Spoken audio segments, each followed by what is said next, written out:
Dobré odpoledne. Já se budu snažit, abych trošku propojil to chytré zemědělství více se zvířetem, protože přes ten technologický pokrok, který je samozřejmě velmi potřebný, umožňující nějakou intenzifikaci produktivitu práce, tak občas zapomínáme úplně na ta zvířata a není to tak dlouho, co jsme teprve jako začali trošku vnímat kontext, odkud ta zvířata evolučně se vzala, jaký měly prostředí historicky a my si to všechno i pod ten termín smart farming dáváme do našeho lidské podoby. A každý si pod tím chytré zemědělství také představuje něco jiného, ale prvotně by měl být chytrý ten člověk a nespolíhat se jenom na nějaké technické řešení. A to se budu snažit nějak propojit v kontextu a v komplexnosti, který to zemědělství je, protože občas v těch stájích, na těch farmách zapomínáme to, že nás obklopuje okolí, nejenom přírodní, ale i společenství lidský. A samozřejmě do toho nám začíná ještě promlouvat městský člověk, který je úplně vytržený z toho kontaktu, nebo není úplně vytržený, ale vyrůstá úplně v jiném. A tím, že já jsem měl to štěstí, že jsem děda byl sedlák, táta hajnej, tak ve mně se to ještě tak jako prokombinovalo a tím, že působím na oddělení etologie, který se zabývá projevama zvířat, tak pro nás je hrozně důležitý to, co ta zvířata nám ukazují a podle toho jsme schopní pochopit, co ty zvířata, jaký mají prožitý ten svůj život a jak reagují na nějaký určitý podněty z vnějšího prostředí, což může být třeba i ty porodní klece, který tady Gudrun bojuje celý život s dilema toho, že vnímá kontext té prasnice, jejich potřeb a to, že máme nějaké technologické omezení. No ale ono to je daleko pestřejší a mně se v průběhu studia podařilo vycestovat do různých zemí tropických, kde vy pochopíte spousta souvislostí i dalších. A i když máme pro smart farming různé definice, tak v těch hospodářských chovech se využívá těch technologické vyspělosti, které nám pomáhá i ekonomicky a nesmí se to samozřejmě úplně oddělovat od jiných přístupů alternativních, protože vždycky v té souvislosti půjde o nějakou i vliv té produkce na to okolí, na zatížení prostředí a samozřejmě dnes se čím dál více vnímá i dobrý životní podmínky zvířat. A tyhle všechny věci nám umožňují i nějaký monitoring, který ten smart farming nebo precizní zemědělství umožňuje a umožňuje nám získávat data od těch zvířat o jejich prostoru, využití v čase a dokážeme získat nějakou zpětnou vazbu, takže i pro nás výzkumníky to je samozřejmě důležitý. Ten obrázek jsem si vypůjčil, protože dnes už ty technologie v různých zemích samozřejmě jsou vždycky potřeba nějak investičně zaštítit a to je většinou problém jejich zapojování a dovolí se vlastně to jejich využití spíše nějaký velký producenti, ale zase i v tom menším zase máte daleko větší kontakt s tím zvířetem, s tím prostředím a dokážete víc navnímat, jak ta zvířata se chovají, ale nicméně například virtuální oplocení pastvin, tak to je věc, která určitě si najde místo i zde v té hustě obydlené krajině. Se zvířaty, kterých máme v lidské péči, tak samozřejmě vnímáme nějakým způsobem domestikaci a to je dlouhodobý proces, ale ta rychlost té domestikace tak byla nejrychlejší za posledních 150-200 let a včetně toho šlechtění, té selekce a i toho technického pohledu člověka na ta zvířata, na ty technologie, v kterých je dneska chováme. A proto se chci vracet k těm zvířatům, nejenom proč jsme je domestikovali, jaký měli předpoklady a proč jenom tak málo živočišných druhů dneska máme jako plně domestikovaný, když jsme schopní chovat. Víceméně člověk dokáže chovat skoro všechno, pokud zajistí nějaké podmínky, což je ten největší problém. A relativně málo máme dneska domestikantů, ale já se věnuji extenzivním chovům, farmovým chovům jelenovitých. Na univerzitě máme farmu s antilopami africkými, s jihoafrickými divokými lamami. A samozřejmě mě vždycky zajímalo i to, jaký ta zvíře musí vykazovat nějaký předpoklady, které jsou v různých vědeckých pracích popsány, ale ono se ukazuje, že těch druhů, který by mohly být domestikovaný, je podstatně více. Ale musíme je nejdřív pochopit a musíme pochopit základní věci, které hlavně jejich biologie, jejich přirozené chování, což u mnoha těch domestikovaných zvířat nemáme ty divoký předky, takže my se snažíme to studovat na blízkých druzích a snažíme se pochopit, co ta zvířata, jaký by mohly mít vůbec potřeby, abychom jim je zajistili, protože nejenom ta znalost v té volnosti, tak ta by měla být primárně aplikována v to, že ta technologie se musí přizpůsobit těm zvířatům a ne v obráceně, aby se zvířata přizpůsobovaly technologie, o čem mluvila tady Gudrun s těmi porodními klecemi. A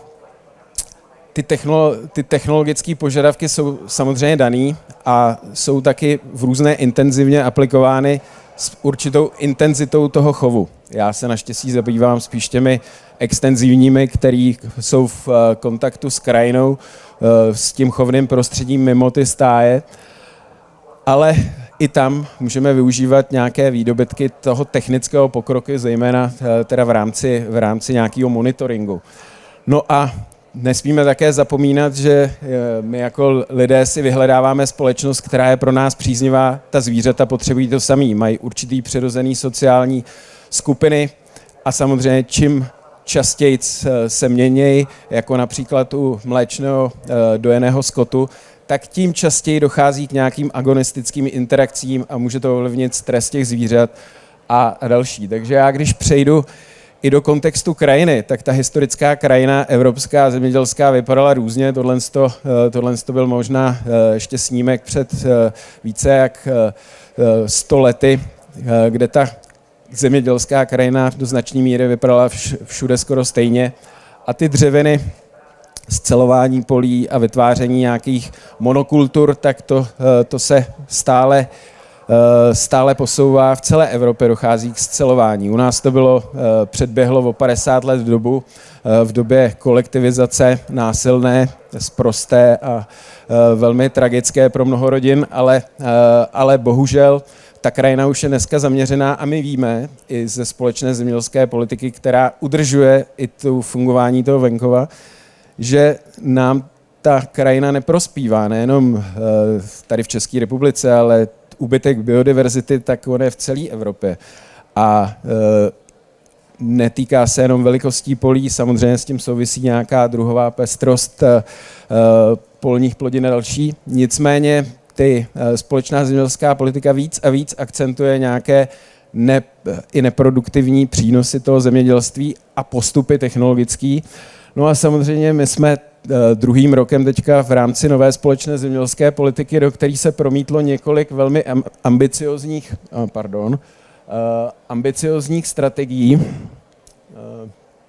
který se bohužel zase podmínkami, které nám nastolil covid a potom válka na Ukrajině, samozřejmě částečně odsouvají, posouvají a ty cíle, které ta Evropa měla, nějaké klimatické neutrality a tedy, tak se nám oddalují, protože samozřejmě ty podmínky ekonomické jsou pro zavádění horší a horší.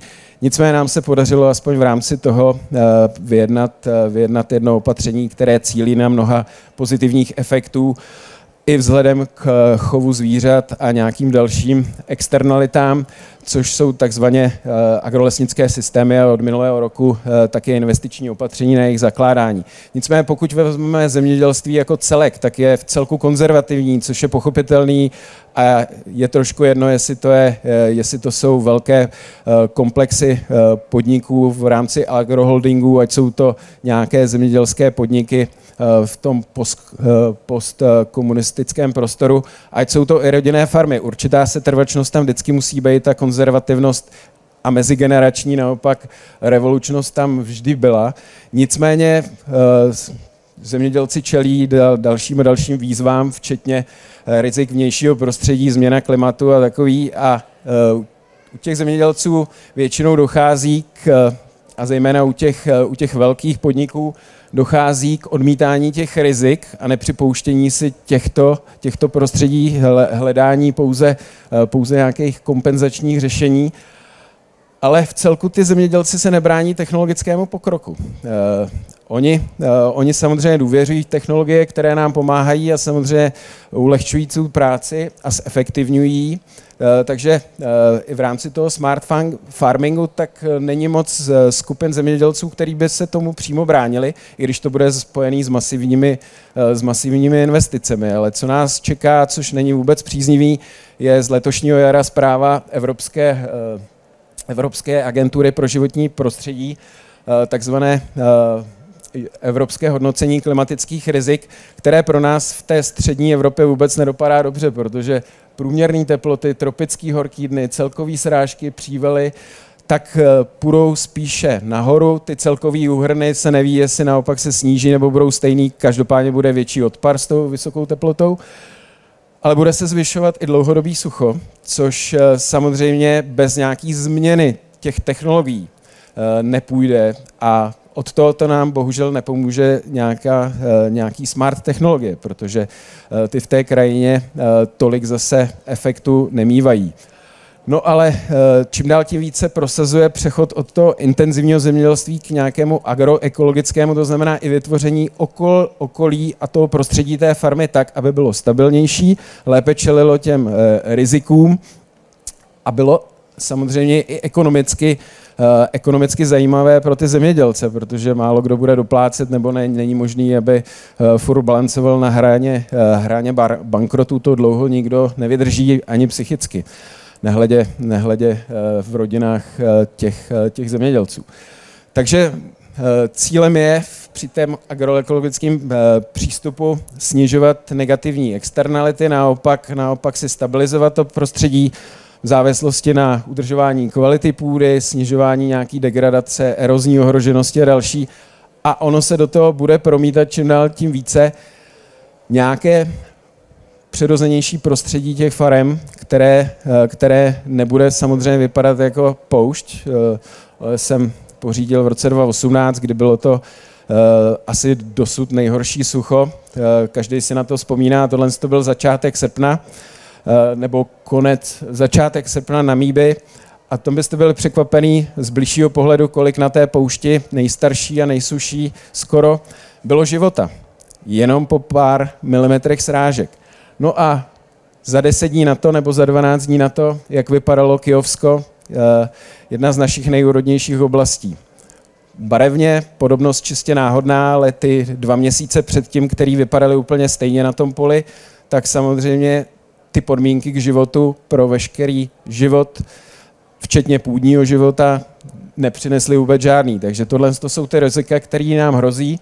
A samozřejmě my můžeme trošku pootevřít to okno k nějakým řešením, což pro mě je to smart zemědělství. Že my se budeme snažit trošku být chytrý, stejně tak jako ta příroda, protože my ji nepřechytračíme. Ta příroda tady byla evolučně 100 miliony let a ty procesy v té přírodě fungují a my se je snažíme pochopit a napodobit a ne, že s nimi budeme bojovat. Takže máme různé možnosti, kdy ta rizika můžeme minimalizovat, naučit se i jiné postupy, už se využívají různé plodiny, nějaké alternativní chovy zvířat také, ale i adaptace v těch intenzivních chovech musí nastat a ve výzkumném ústavu kolegové z jiných oddělení se zabývají různými i precizními formami, ať už se to týká při výrobě a konzervaci krmiv, při nějakých postupech ve stájích a tedy.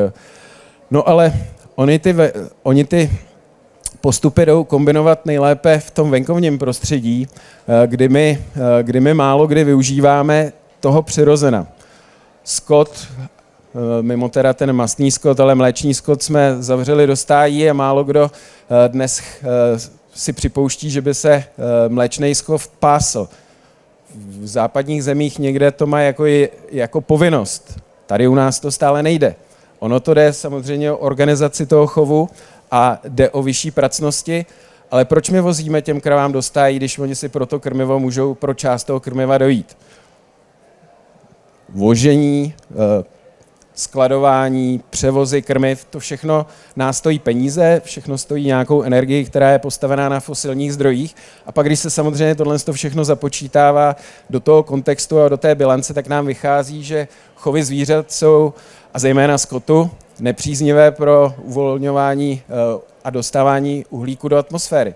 No to jo, ale to jsou ty chovy intenzivní, ale jsou už dneska postupy, které naopak hodnotí ten komplex, pokud jsou to pastevní chovy.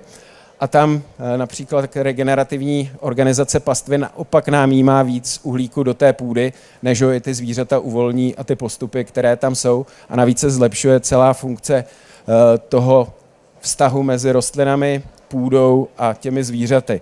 A tyhle ty postupy už se dneska zavádí. Severní Amerika, 40% zemědělců už dneska jede v postupech ať na orné půdě, tak na trvalých travních porostech a při jejich kombinaci. Takže všechny tyhle ty věci jdou právě zejména ke stabilizaci příjmů, zlepšení i těch efektů pro tu půdu a přínosy i pro společnost, protože my samozřejmě vnímáme rezidua ve spodních vodách, zdravá krajina, spousta těch věcí, ale to my chceme jako společnost a zároveň chceme, aby ty potraviny byly levné. Takže to jsou takový dvoje dilemata. A my máme samozřejmě i řadu jiných možností, druhy, které jsou odolnější vůči suchu, které nezatěžují tolik to prostředí, ale pořád to bude nějaká alternativa, která je také spojena například s vyššími investicemi do oplocení a dalších věcí, ale s tím precizním anebo smart farmingem, tak věřím tomu, že do budoucna se naučíme i takovýmto zvířatům dávat obojky z virtuální ohraničení pastvin. Ale těch postupů, který zavádějí nějaký polopřírodní, tak anebo naopak prvky jako třeba tady na tom pravém obrázku, tak to je testovaný systém v Holandsku a to je stáj mléčného skotu, kdy vidíte, jak je čisto, protože to je roboticky, automaticky odklízený.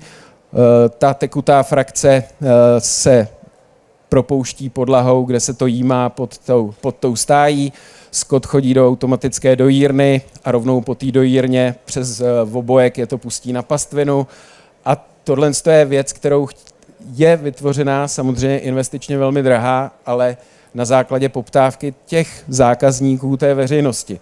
Ale těch způsobů na západ od nás je čím dál tím více, ať jsou to vejce z lesa, to znamená pastevní chov drůbeže, ať je to kombinace chovu skotu s agrolesnictvím, to znamená s pěstováním dřevin a chovem drůbeže, který rozhrabávají ty kravince, aby nebyla koncentrovaná z hlediska živin, aby naopak se tam přiživili na larvách hmyzu a teda. Takže věci, které samozřejmě nejdou dělat v tak vysoké intenzitě, ale tohle to byla mléčná farma, takže i ve srovnání s našimi chovy to je možný.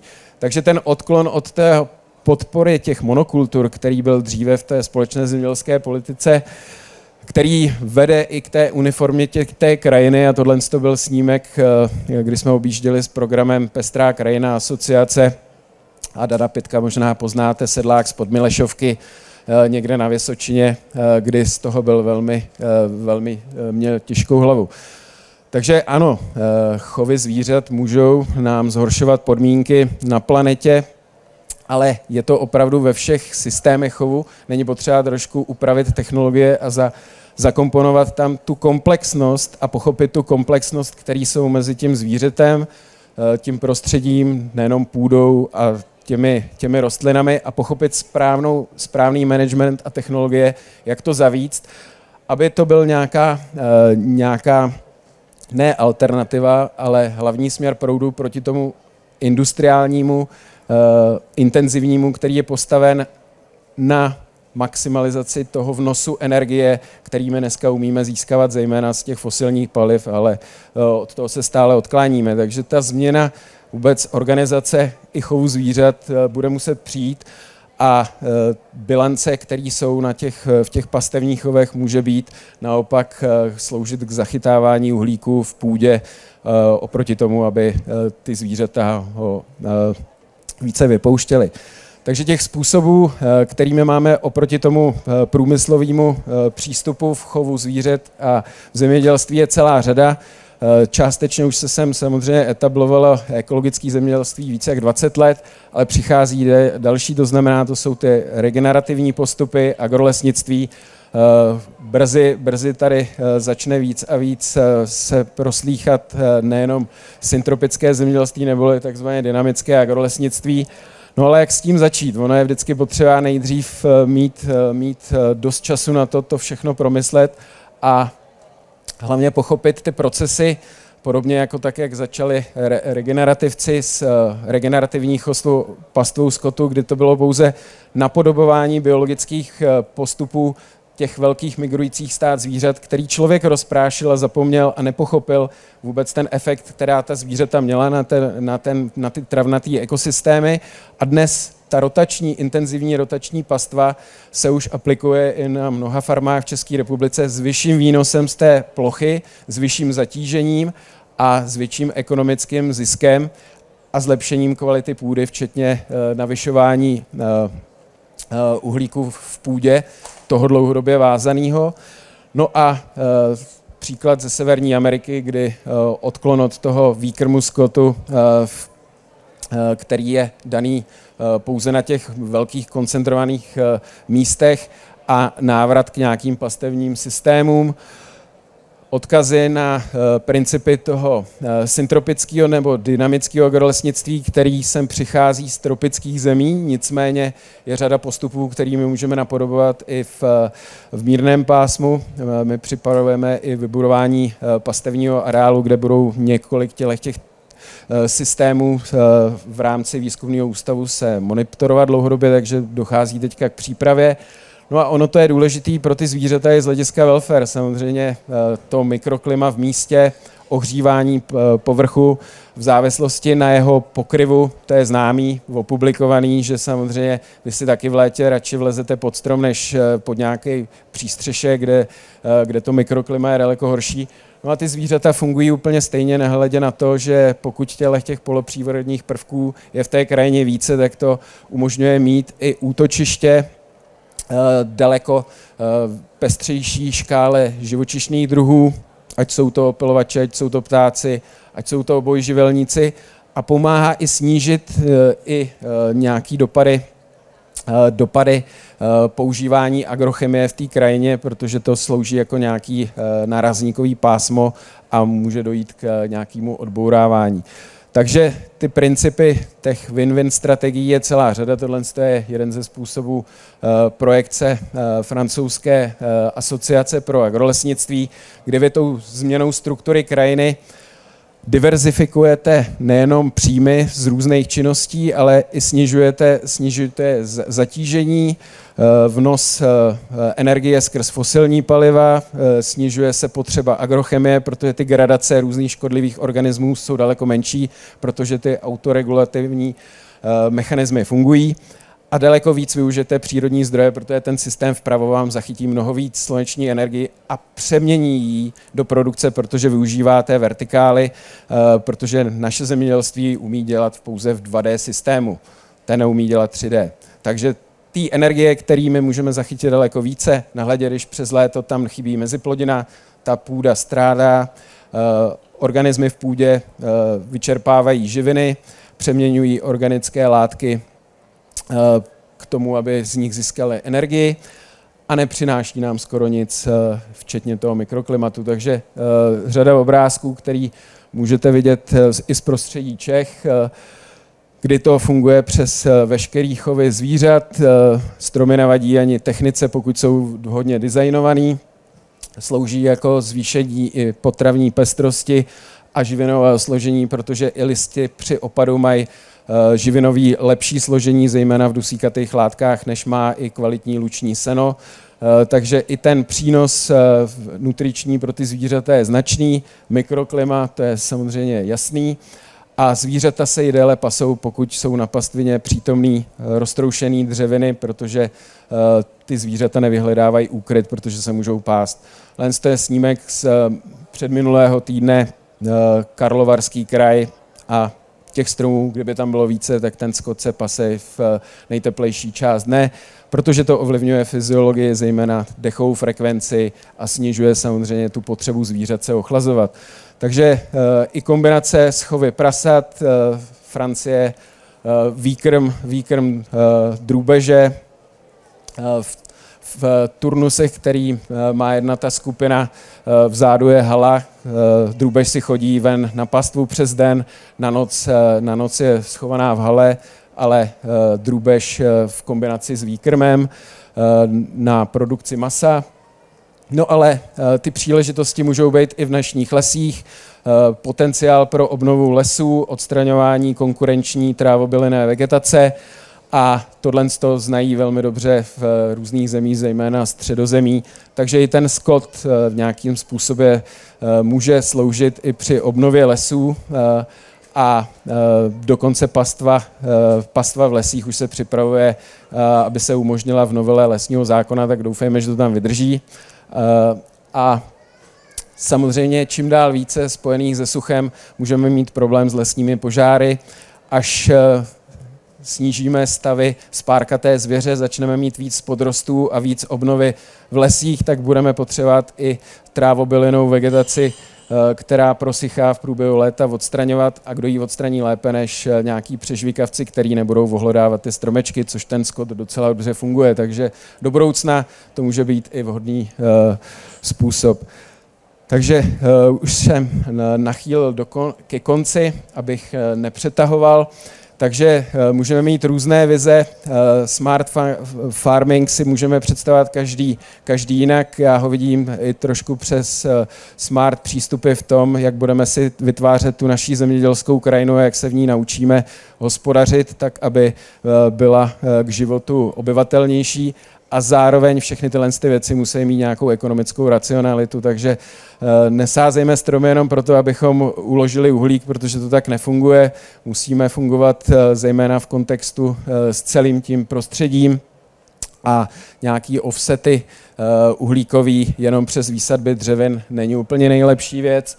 No a v tom zemědělství nejlépe nakombinovat systémy, které se ukazují jako funkční, protože většina těch